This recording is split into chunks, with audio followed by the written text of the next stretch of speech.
Well, hey, everybody. Good morning, good afternoon, good evening, wherever you are in the world. So happy to be joined by Dr. Barrie Sands. Hello, Dr. Barrie Sands. Hi, Rob. How are you? Great, and welcome here. We just had a super quick conversation before about there's so much that I have in my research to talk to you about, but what I want to talk to you the most about for this call, for this show, is about anxiety in our pet owners. So if you find yourself worrying about your pets constantly, we're going to go into some really cool stuff here. So shall we dive in, Dr. Sands? Sure, let's do this. Let's Okay, paint. good, good.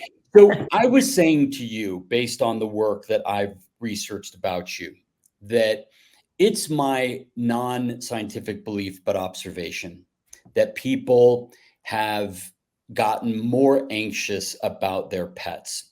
Um, I understand this. I am not at all judging anybody when I say this because look, I sweat my dog's health all the time. I think as you get older, I call it stacking. You stack experiences, and so you've seen, when I first got my first dog. I mean, I cringe at the stuff I did with my first dog. I mean, like I would never let my dog now do any of some of those things, just for fear that something could have gone wrong. And I think that's something that I have to constantly push or fight against is like becoming a smaller, more worried person. But we were talking about ERs, and you're a very experienced ER veterinarian. And I said to you, look, I think that people are over enrolling. They may be coming too early as a group, as a rule, into an ER experience because they're quick to judge, a bout of diarrhea or a vomiting episode or something else, and they go right to an ER, and the ER takes care of them. That's what they're there for. ER doctors are heroes, are amazing. ER facilities are amazing. So I want to just open that conversation up. Am I wrong about the overall anxiety of our pet owners? Is it getting worse? And do you think that there are a lot of preventable ER visits? Oh, yes. Well, that is a huge question and has so many layers on how to navigate through all that information. And to answer your one of your questions, I do think that there has been, especially over the course of this these last few years, there has been a heightened sense of anxiety just in general, Yeah. and you layer that onto the disconnect that people have with themselves and their animals in a sense where many people look at their animal and just say, "Oh my God, I wish I knew what they were thinking. I wish I knew what they want." And they don't know what to do. And Yeah. so they immediately knee jerk every reaction and say, "I need to seek outside help." So there's a lot of animals that come into the ER that really don't need to be there. Yeah. And they come in for a variety of different reasons. There's lots and lots of lists of things why people come in, but I think one of the biggest things that comes to my mind of animals that don't need to come in right away are those an animal that all of a sudden was playing somewhere and now is limping. Maybe they're holding up their paw, and people panic. They're like, "Oh my God, his leg is broken. He's gonna die." And sometimes it's a nothing burger. There's like nothing that happens there. It's just a little sprain, or maybe he's got like a little thing in his foot, Mhm. a little piece of grass, or you know something that's annoying them. And so that's not like, you think of it, if it was you that was running and playing, and all of a sudden you came up limping, you wouldn't go to the ER. Yeah. You would sit there, you'd look at your leg, you'd feel it, you would assess whether it's a sprain, is Yeah. there any wounds, is it bleeding? I mean, there's obvious when something is broken, it's super obvious when it's broken. Yeah. And you really can't mistake that. You can't put any weight on it. No, well, you can't. And well, yes and no. I've seen some animals come in trying to use a broken leg, depending on Wow. where and the bone it's fractured. But if there's an obvious break somewhere, the limb is at a weird angle, it just doesn't, look right. And so, Yeah. first and foremost, know your pet. Know what things look like on a normal level and compare it to the other leg. They have four, you can compare. Well, hey there, this is Rob Ryan. I just want to say how much we enjoy making this content for you here. And if you are enjoying it, would you like our video down below? And would you subscribe to our YouTube channel? It sure does help us get discovered by more people like you who need information like this. And also, down below in our description, the top link is to our trial pack. We hope you'll order one for your dog so your dog can have fermented superfoods that give them nutrition like they can't find anywhere else. Hard to get nutrients that are easily absorbed. Thank you very much. Now back to the show. Let's dig into that. So with the question whether it's the broken leg or a diarrhea or vomiting episode, would it be the same prescription, if you will, the same wait and see type of advice, which is monitor them laying down. How do they look? I want you to tell me if I'm wrong here. This is what I would do. I'd watch my dog for a good hour. I'd make sure that they still wanted to eat or drink, that where they had reactions, do they still have those same reactions, or are they withdrawing where they normally would have a reaction? Yeah. Those are the basic things I would look at. Yeah. Well, those parameters can sometimes not abate in an hour, right? Sometimes it'll take it. If they hurt themselves, say they have a sprain in their leg and it's just a soft tissue injury, like a muscle strain, it could take 24, 48 hours for them to feel better. Yeah. And what I find is a big mistake when you mention, I want to see if my dog is eating or drinking.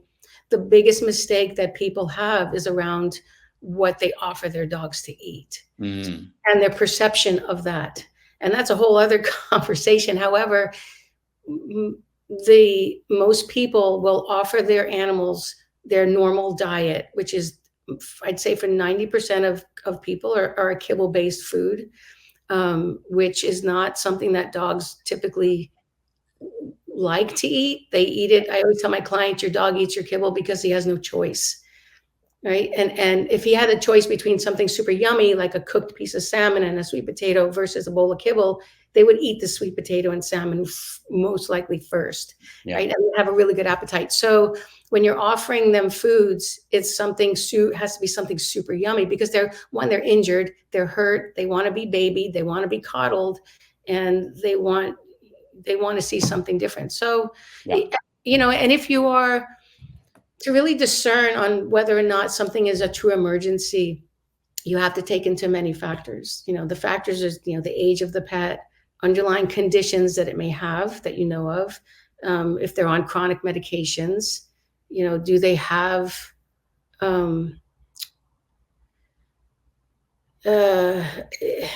well, I'll tell you this, because you're already going down a more experienced person's rabbit hole. I think it needs to be simpler. Like what would be the deal breakers? Like, no, we're going right in the ER, no matter what. Well, certainly respiratory issues, right? If you can't breathe and you're blue, that's a no-brainer. If you're seizuring, and you don't stop seizuring, one seizure that lasted 15 seconds, and you've never seizured before, I wouldn't rush into the ER. But if you're having multiple seizures, intermittently, then yes. Or obviously one long one that you can't get out of. A wound, like a gaping, gushing wound, right? An acute trauma, like you got hit by a car. Those kind of things. I mean, there are things that there's no doubt in your mind that you need to seek care. The dog that was at the park running around maybe stepped on a bee, and has an anaphylactic reaction, right? Meaning that they pass out and their gums get white and now they're limp. Those are the dogs that need to come in. But the What ones that about? go ahead. Oh, I'm sorry. No, you go ahead. I was just going to say the ones that have, say, diarrhea, and then the owner sees a drop of blood in it and panics and rushes to the ER.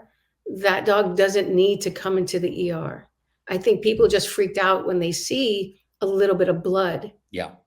However, if you're coughing up blood, that's a problem. Okay. Coughing up blood. So I could see making a list, like even a top 20 list of like, these are the, without a doubt, ER visit, situations, because I guess where you're going with the coughing up blood is it's something GI damage, something they swallowed. Well, if you're coughing up blood, well, it could be coming from your lungs. Okay. Right. And that could mean that you have heart failure or some other weird autoimmune condition or a coagulopathy, or, it's never okay to cough up blood. I mean, if you cut your tongue on something and your tongue is bleeding, although tongues bleed a lot, so that in and of itself, you'd want to come into the ER. But just to make sure it's something serious, which I'm all for. If it's something that could be misconstrued as coughing up blood, go. But what about diarrhea? So I dogs can get into anything. The biome changes on a dime. If you introduce something new, this may be, everything complex is a challenge for people because they don't study these things. They don't read about a lot of it. And so they just immediately want to cover the most serious downside, which is, I don't want this to be more life threatening, so I can see why this would be very challenging for the average consumer.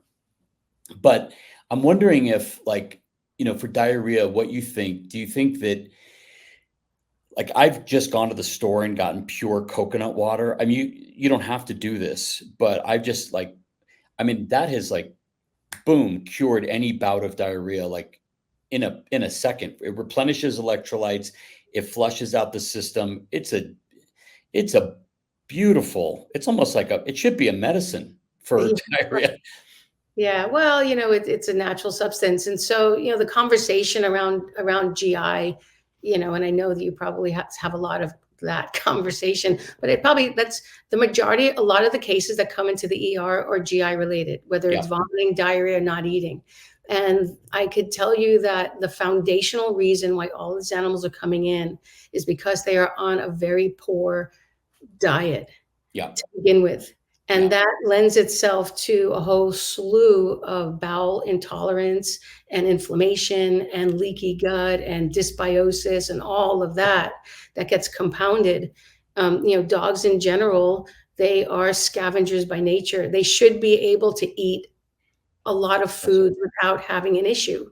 Yep. And the whole story and the narrative of I have to slowly change my dog's food so he doesn't get issues. Well, that shouldn't happen. That the gut should just be able to eat a piece of turkey one day, some tuna the next day, a beef patty, the following day, and different kind of veggies. Yeah. If you're, say, a 2-year-old chocolate lab and you get in the trash. Get in the trash. All of a sudden, those say, you get a phone call to the ER. I have a 2-year-old lab and he's been vomiting and he doesn't want to eat. Just that sentence alone, I say, come in. Yeah. You need to come in. And the reason why is because, one, chocolate labs never say no to anything. They always eat everything. And even if they are vomiting, they'll eat and then vomit. Yeah. And if you're vomiting, as a 2-year-old lab probably have an obstruction in your gut because you ate something you shouldn't have. So that dog's going to probably need surgery. So there's certain criteria that you have to have these animals come in where yes, I know you should be worried about your dog. I think you're right, because you're taking into account the breed, and you have to take into account the environment. Do you have little kids? What could the little kids be giving? And I mean, to me, there's a few really, really bad things. If the dog doesn't eat or drink, that's a big flag. It's a real big, especially a Labrador. I also think we're being unfair to brown labs. I think it also applies to white, yellow labs, and black labs. Just being a breedist, that's all. Right. And also Goldens. Yeah, No. yeah. And But being old, so many animals. so many of them. But the not eating, big problem. Also, I think if your dog seems really weird, the first thing I do, I just have one of those rectal thermometers, digital one. Just do it. Just see what the temperature is. If the temperature's fine, it's great. If your dog's temperature is way off, that's a problem. Right. I have personal experience with this. My dog had the chills, and anytime you have chattering teeth or you go right, that's an infection starting. It could be, and that's rush to a 24-hour facility. Do not sit on it. That the opposite of this too is some things. What would be some things you don't want to sit on besides chills and heavy, serious raise in temperature or even lowering in temperature? Yeah, well, I mean, chills in a dog, they don't really get chills like we get chills, and they will kind of shake for a very, very variety of reasons, and sometimes just discomfort and pain. They'll do that, and their temperatures will be normal. Yeah. So, you have to use some other criteria, but definitely a fever is something to pay attention to. And like you said, it's so easy to take a rectal digital thermometer and just take their temperature. The normal temperature on a dog is 100 to 102.7, Yep. depending on what they're doing. If it's 103, it's not that exciting, but a dog that comes in with a 104, 105, 106 temperature, that's just kind of laying there is a problem. Yep. Now, there's also dogs that get heat stroke. Yep. Right, that are out in the sun, running around, playing ball, or those brachiocephalic breeds that Yep. are running and playing, and they can't manage their heat exchange well. And I've seen these animals come in with temperatures of 108, 109, 110. Ooh. And those are extremely critical patients.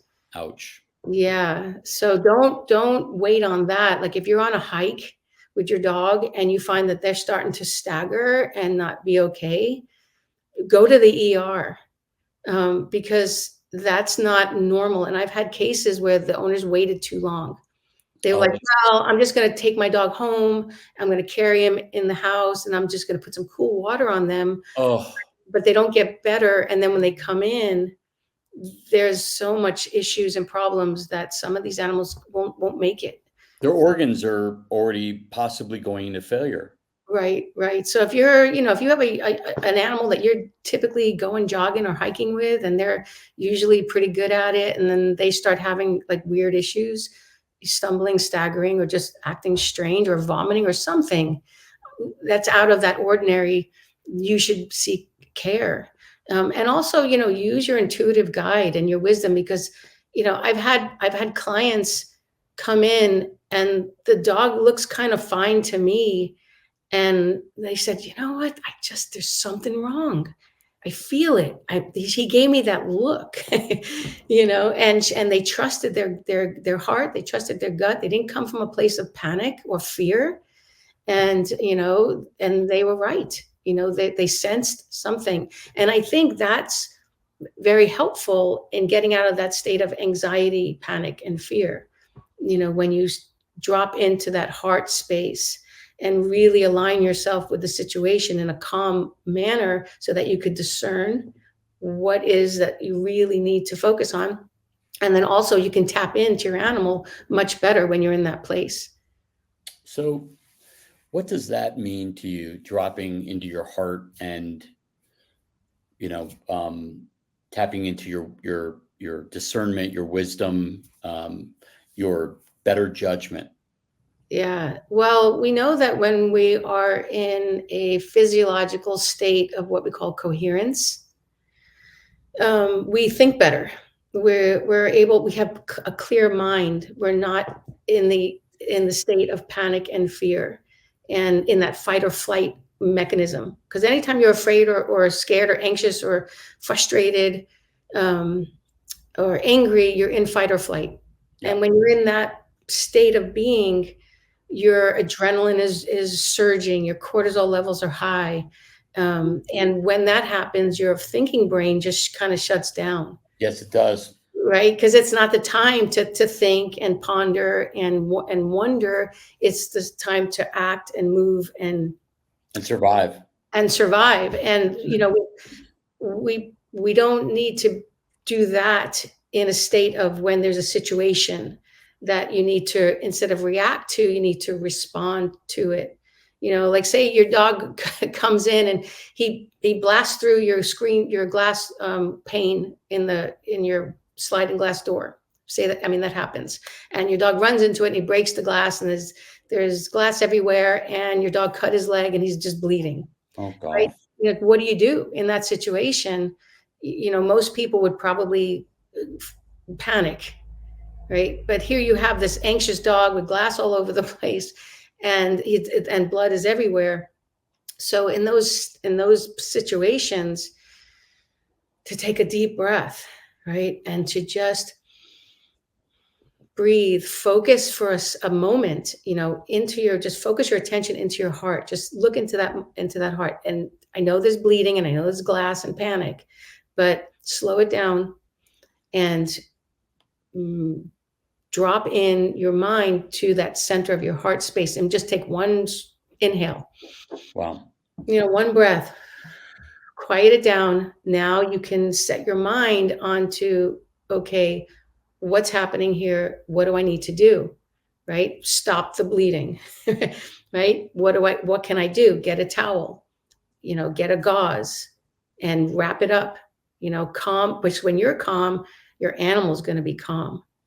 Right? And they're looking to you for help. It's like that kid in the child in the playground, Yeah. right? That falls down and hurts himself and looks over to mom to see, what do I do? And if Yeah. mom reacts and says, oh my God, the kid is going to start to cry.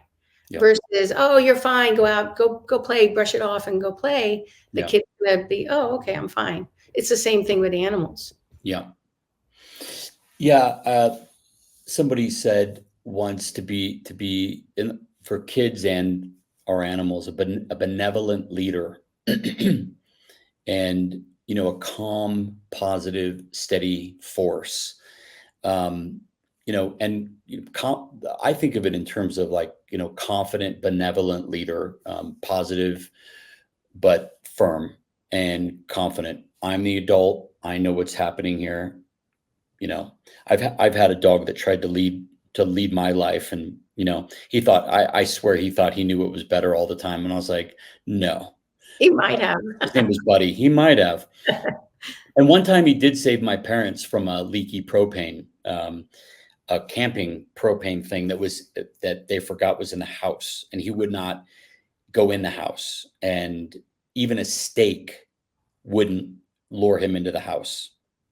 They couldn't figure it out. I was in Australia and they were watching him. So yes, sometimes they do know, but also sometimes, come on, like, no, we're not doing this. Like, let's go. But the other thing that I just want to go back to seizures, because I was just talking to somebody yesterday about this that works in a pet store, and she's a really great, she's got a great dog, and she's really a great person to have a dog. And, sometimes seizures are nothing. So, I've had a dog that's had seizures before that are real short. I video them all the time, and then I show them to my vet, just so they see what kind it is and if they can discern anything. Because, like, ideally, you would want your veterinarian right there when it happens. So let's video it. You got a phone, camera phone. Yeah. What would you say, like, is the length and duration, I understand, is is really key to knowing, or if they get longer and longer, to knowing if that's a problem. What other things should we be looking at? Am I right about the duration?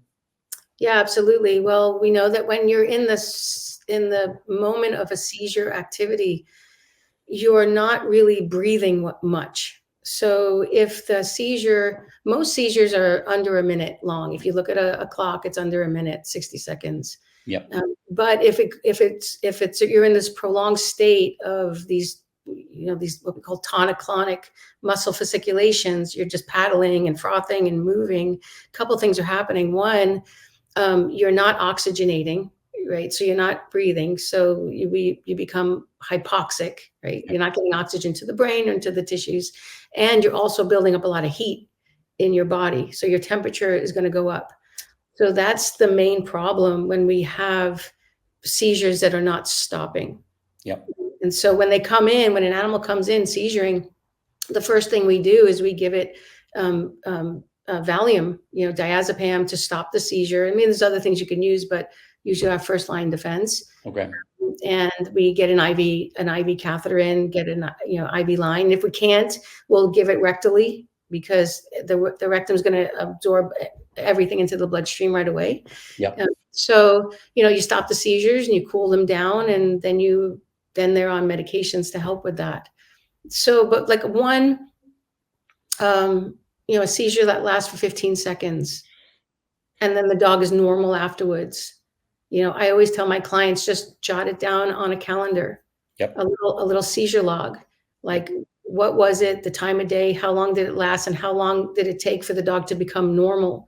Because sometimes dogs will go through this post-ictal phase, a post-seizure phase, and it'll be like an hour, and they're kind of wandering and vocalizing and pacing and acting a little strange. Maybe they're really thirsty, or their head pressing, something is off. So just kind of see. And it also depends too on the age that you're seizuring. Are you a 2-year-old or are you 11-year-old? Yeah, sure. Well, my veterinarian explained to me that some dogs in the womb, their mother could have had or they could have had a fever, and there's a lesion, like little baby lesions on their brain just from a fever. And sometimes those manifest later on, when they're born, later on in life, as seizures. And it's not necessarily anything. It's, grand mal seizures are really serious. Those may not be.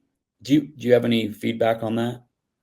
Yeah, well, the underlying reason of why an animal seizures, there are a lot of reasons, and we don't always get to the bottom of why they're seizuring, why there's this brain activity that's happening, because a lot of the testing that we might want to do is maybe cost prohibitive, or people just can't justify doing it. Yeah.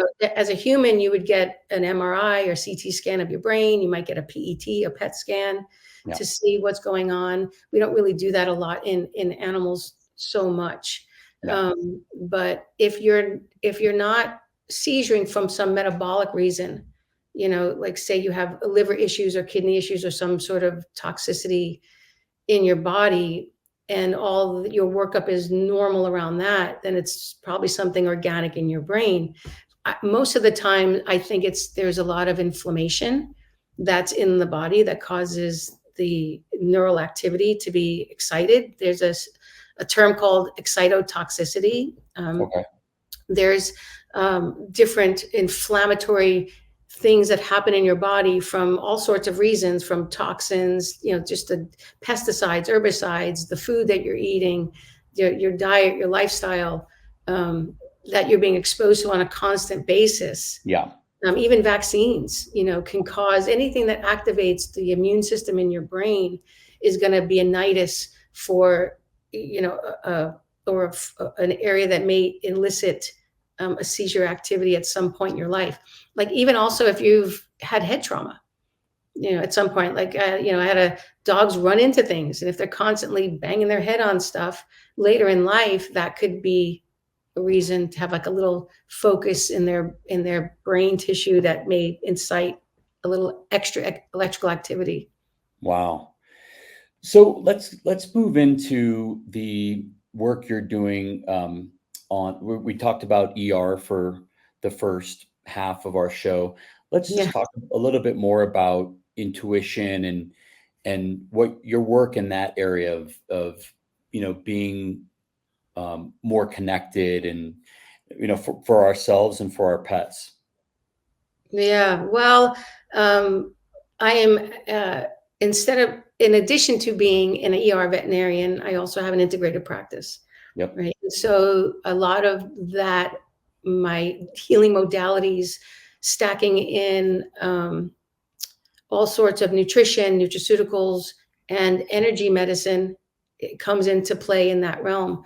Yep. And what I noticed very interestingly during my career as an emergency veterinarian, or even as any veterinarian, um, if I asked the question to any veterinarian that I have ever met and said, "Do you ever notice that the animals have the same diseases as the owner?"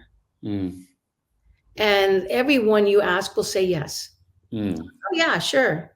And I'm like, okay, well, that's weird. Like, why isn't anyone thinking that's really strange? And what I've seen in my practice is um, things that are very specific, that the owner that is, like the primary owner, the one that the dog or the cat loves the most in the family, they seem to share a commonality in their physical ailments, whether mm. it be diabetes or Wow. cancer, leukemias, heart disease, immune mediated diseases, kidney tumors. I mean, on and on, all these weird things, arthritis, eye infections, ear problems, Mm, GI stuff, and obviously anxiety, right, is one of them, is a big one. You have an anxious owner, you have an anxious dog for the yeah. most part. But these other things were really weird. And I was like, okay, well, what's happening there? There's a really strange mechanism. And, diving into the energy medicine that I do, um, with quantum fields and what I call quantum entanglements and biofield entanglements, with the owner and the dog, is a plausible mechanism of how that's really happening. So it's an energetic connection that they have. Yeah. You know, Well, also we know that if your dog's with you, especially if your dog's sleeping with you, but living with you, you actually start sharing the same microbiome. You're matching up, you're syncing up. So a lot of those things I could ease. I mean, I think there's a ton of energy that's shared, and that certainly can account for a lot of the ailments, sympathetic type of causes. But the biome affects so much stuff. I mean, we you know, sure. we yeah we I can't imagine that it wouldn't affect like you know certainly GI issues, but gosh, maybe even possibly tumors. I mean, I don't think we know enough about how the biome is affecting way more than what we currently think. Oh, for sure. I mean, each of the, as species, we have species specific Yeah. microbiomes because of what we're eating and what we're feeding. Yeah. But that being said, absolutely, we're sharing a lot. I mean, people let their dogs lick their faces and their hands, and so I think you're probably sharing more of your microbiome with your dog than you'd like. But your dog certainly, their microbiome is affected by your presence. Yep. But when it comes to, so there's so many mechanisms, right? There's all these epigenetic factors Yep. of which genes are going to be expressed and into what ailment that you have. And part of the epigenetic mechanisms is vibrational and Mm, frequency, because everything is vibration and frequency. And yep. I've done like hour-long lectures on this, and to talk about like how that really works and what are we all talking about. But in the realm of vibrational medicine or frequency medicine, being that everything ultimately is a vibration, your organs are molecules, your molecules are atoms, your atoms are particles, and then there's subatomic particles, and all of that has frequencies, right? Yep. So at the very core of everything, it's a vibrational world that we live in. And Yep. so everything affects that. Our moods affect that. We know our emotions affect that. Our thoughts affect that. You could be sitting here very quietly doing absolutely nothing and then thinking about, I don't know, something that you need to be doing that you're not doing, or your bills that you have to pay and you haven't paid them yet, or the phone call that you have to get on that you're not looking forward to getting on it. And literally you're sitting still doing absolutely nothing, but yet your body is having a huge physiological response, and your heart may start to palpitate, and you may start to. I wasn't thinking about those things until you brought them up. So now I'm totally stuck. Yeah. Right. So you feel, you're in your body, when you feel really good and when you feel anxious. Yeah. And you can literally be motionless. Yeah. But it has a significant effect on your physiology. And that when you feel a certain way and you're standing in front of someone that feels a certain way, you can feel that. Oh, yeah. You feel what they're feeling. And animals are incredibly receptive to that. They're so energetically open that they just let it all in and come into play. Yeah. I was mentioning to you, because of the stuff I was reading about your work, that I do this heart brain meditation. It happens to be through a guy named Tony Robbins. And I just go on YouTube and Google heart. I think it's called heart meditation. And it's just nice. Just, takes a couple minutes, and it syncs up the waves between your brain and your heart. And there's all kinds of legitimate studies about it, like real studies, which I think he talks about in the video. So you do something very similar. Can you share that with us? Yeah. So there's an institution called the Heart Math Institute, and they are in Boulder Creek, California. And they have, over the last 32 years, have scientifically studied the intelligent nature of the heart. Yeah. And they have done over probably 300-400 different, peer-reviewed journal articles on how this works and the physiology and the science of the heart.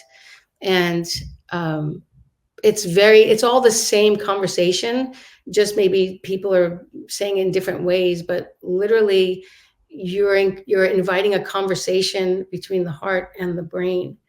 And the way I like to explain it to people is that your heart is this unified energetic organ in your body. And, we have all these idioms about the heart, like the heart knows, right? The heart is the seat of the soul. It's the seat of your emotions, like all of this, heart space. So the heart, it knows intuitively faster than your brain. Yeah. And the studies show that 90% of the information that your body receives goes to the heart first and then to the brain. Wow. Like seconds before the brain. Like you'll feel it and then you'll think it. And it's a short time, so we're not really aware of that. But then you go to your brain, and what is your brain meant to do? Like we have these two hemispheres in our head, right? And that left brain, right brain, and they do have their own special things that they like to do. But there's our brains are very dualistic. Like you can probably go through lists of pros and cons, in your mind all day long about certain things. So there's always this decision-making process, back and forth, back and forth, back and forth. And what has to happen is that brain has to synchronize with itself, where the left hemisphere and the right hemisphere are now talking the same language. And when that happens, the heart will join that conversation. And now the heart and the brain are speaking the same language, which is literally the heart's language.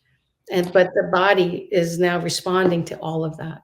And if somebody thinks that's silly, what's the science behind that? Like if somebody's very left brain, there are wavelengths when they match up, right? then you're in a better what's that word? Coherence? Coherence, yeah. Yeah, you're in sync with the waves of the heart and the waves of the brain, right? You can actually measure this, right? So we know that the science is pretty clear when they've studied the the levels of frequencies that emotions have, and the through what we call heart rate variability, and the sensation of your skin, monitoring your blood pressure, monitoring. There's all these different parameters that you could use to see how your body is affected by emotions. And when you are in a state of emotional distress, when you're angry or frustrated or um, scared, shameful, guilt, like all of those lower vibrational frequency feelings and emotions, Yeah. the waveforms that they get are very chaotic and jagged and dissociative, erratic, right? And so they've studied that, with how that is connected through your system, and also how it radiates outside of your system in your what's called a biofield. And when you're in the emotional states of care or gratitude, tolerance, kindness, love, appreciation, those kind of emotions will create a very smooth waveform. And that's the coherence, because coherence just means that there are frequencies of waves that are in resonance with each other. Okay. And they are harmonious, and so there's like a flow. It's like listening to a symphony where every instrument is just playing exactly how they're supposed to play, in the same tones, Yeah. In the same intensities, and it's just this beautiful piece of music, versus something that's like not harmonious and in discourse. You can hear the difference. Yeah. And so when our bodies are in that state of coherence, which is usually driven by those higher emotional states, your physiology goes into coherence, and now your heart and your brain are in sync. Okay. Right. And when they're in sync, they know that when they look at brain mapping through PET scans, like imaging scans, there is a synchronicity of flow of energy in the brain when you're in a coherent state. Yeah. Everything is sort of doing the same thing. They also kind of equate that to certain states of your conscious awareness, such as gamma waves and beta waves and alpha waves, right? So when your brain wave is in what's called an alpha state, your brain waves have very distinct waveforms. Alpha, beta, delta, theta is your typical, right? So when you're in an alpha state, you're in a meditative state. Things are slowing down a little bit. Right now, you and I are in a beta state. We're aware, we're engaged, we're thinking, we're navigating. A high beta is an anxiety state where you're hyper vigilant, you're hyper alert, you're looking for danger. And then when you're sleeping, you go into more of a theta, which is more hypnotic, and a delta is that deep REM state. If you're lucky. If you're lucky. And when you're in an alpha wave is sort of the sweet spot of where your body flows into coherence. And that is also in very much alignment with a lot of the frequencies of the planet. And there's a whole other conversation we can have about the geomagnetic fields. Grounding. And why we ground, why we touch the earth, where we get these negative charges from the earth to rebalance our systems, is very closely related to our deep physiology and the frequency that's within us. Yeah. It's interesting. The negative fields are the good ones. Like the negative ions from a stream are the good ones you want to receive, Right. When it comes to wordplay, Yeah, it's interesting with the definition. Yeah. So tell me about you use the term, is it scienza? Illumina scienza? Scienza? Scientia. Scientia. Okay. it's going to take a couple practice runs for me to get that right. So tell me about that term that you use. Illumina Scientia is one of the brand names for my website, my company. And what that just means is it's the act of illumination through the sense of a knowingness, bridging the gap between science and spirituality, right? To create that deep inner knowing. Yeah. And it's taking a lot of what, the illuminaries and the visionaries in the ancient cultures and those deep wisdom traditions, that they didn't know any science, but they knew about meditation and they knew about connecting to the earth, these indigenous cultures, right? And they live off the land, and they were sustainable, and they were healthy, and they had more knowledge about the environment. But they didn't know why. They didn't know what those connections were like. And then you kind of fast forward like 300 years, well, thousands of years, but in the last 300 years, science has started to kind of catch up on what all that's about, in looking at quantum mechanics and quantum physiology and quantum biology and the essence of that. It's all ingrained in the same concepts. So you're going into the Q word, the quantum word. What tell me about this laser you're working with now, and what that might be able to do for our animals. Oh, that's very exciting. So there is there's a lot of technology out there right now that's being utilized with, quantum mechanics. And there is a laser that has been developed by an innovative scientist, bioscientist, and very brilliant doctor. His name is Dr. Todd Ovakaitis. And him and a partner of his designed this technology of this laser. And this laser works with, I don't want to get into the science, too much into the science of it. Yeah. But the beam itself acts more like almost like a sound wave, or an acoustic wave, as opposed to the normal lasers that we think about. So it's taking light and creating sound, which, using this laser, is actually a technology that activates these certain specific stem cells that are in our bloodstream and in the bloodstream of our animals, called V cells. And that stands for very small embryonic-like stem cell. So these tiny little 2-3 micron cells that live in our bloodstream at all times, dormant. Yeah. And this laser wakes them up. And it activates them. So there's a procedure that I go through to harvest the cells, usually through a blood draw. It's not very complicated. It doesn't require any anesthesia or surgery.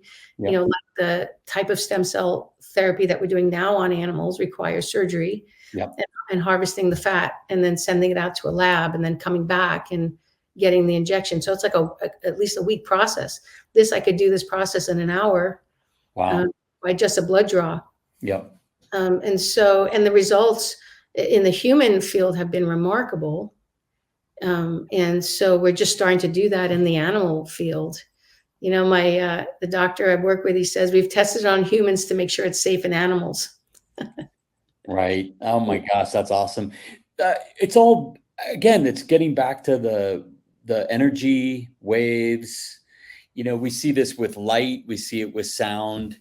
There's a device and vibration. There's a device that you can stand on at the gym, like, the big NFL teams have this technology. You stand on it, you hold it. You sometimes can use weights or resistance bands, but it sends sound through you. And some do vibration and sound. Yeah.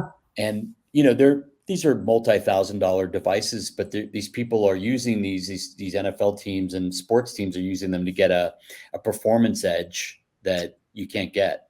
Sure. Well, it's not as woo-woo as people think. If you No. actually stop to think about it, it's really just science, Yeah. And the difference between sound and vibration is that sounds are vibrations you can hear.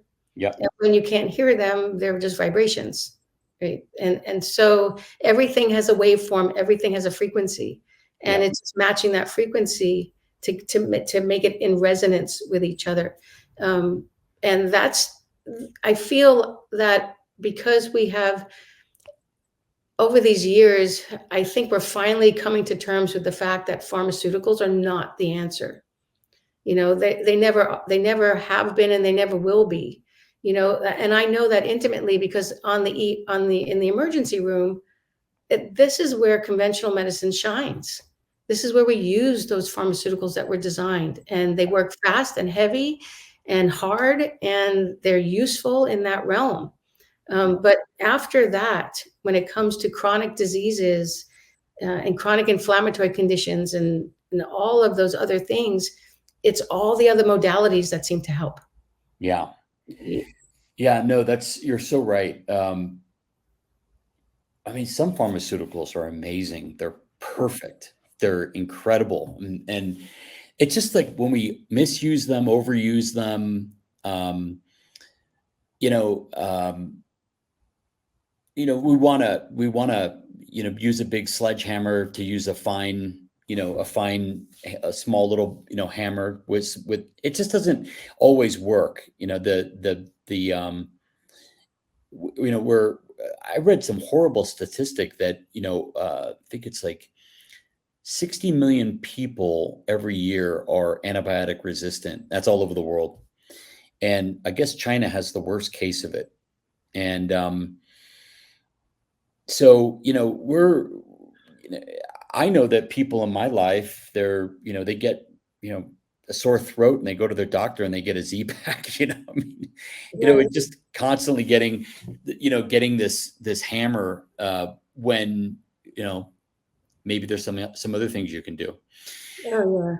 That's a Yeah. whole conversation in of itself. Yeah. The biotic resistance situation. I mean, we just know that it's not that's not the way to go. It's just No. not the way to be healthy. If you look at those people and animals that are healthy, really healthy, it's a balance of lifestyle, of diet, of fresh, clean water, getting Yep. out and moving, exercise, mindfulness. It's all the things that managing your stress Yep. level. People they're so stressed out and they're so sick that it's just become this buzzword to use, and they don't pay attention to it, and they just medicate. And then the question I always ask is, oh great, you're taking all of these things, and you're doing all of these things, how do you feel? At the end of the day, how do you feel? If you feel great taking 10 medications and Mm. eating junk food and sitting on your couch, well, that's fantastic. Keep doing what you're doing. Yeah. Most people they're not gonna say that. Yeah. You know, it's Yeah. like, I read some crazy statistic that people by the age of 50 believe they should be on 11 medications. I don't even know. I don't even Yeah. know what to say about that. I mean, it's insane. You're not born antibiotic deficient. You're not born with a deficiency of ibuprofen, or an NSAID deficiency. Your body is the greatest pharmaceutical company you've ever met in your whole life. You have everything inside of you that you need, and you just have to help it do its job better. You know? Yeah. Yeah. Well, that's great. Well, I want you to, as we go off here, I want you to tell people about your website and what they can find there, your survey. Yeah, so my website, drbarriesands.com. I have this ongoing survey that is about the human animal bond and how are we energetically connected. It's a very quick survey, it takes about a minute, and you get a free download to take it for my thank you for that. And the more I get, the more people that take the survey, the more information I have, the better. Basically, it's about how are we related physiologically. You know, this weird phenomenon that, you know, I have a brain tumor, my dog has a brain tumor. Like, that's weird, you know.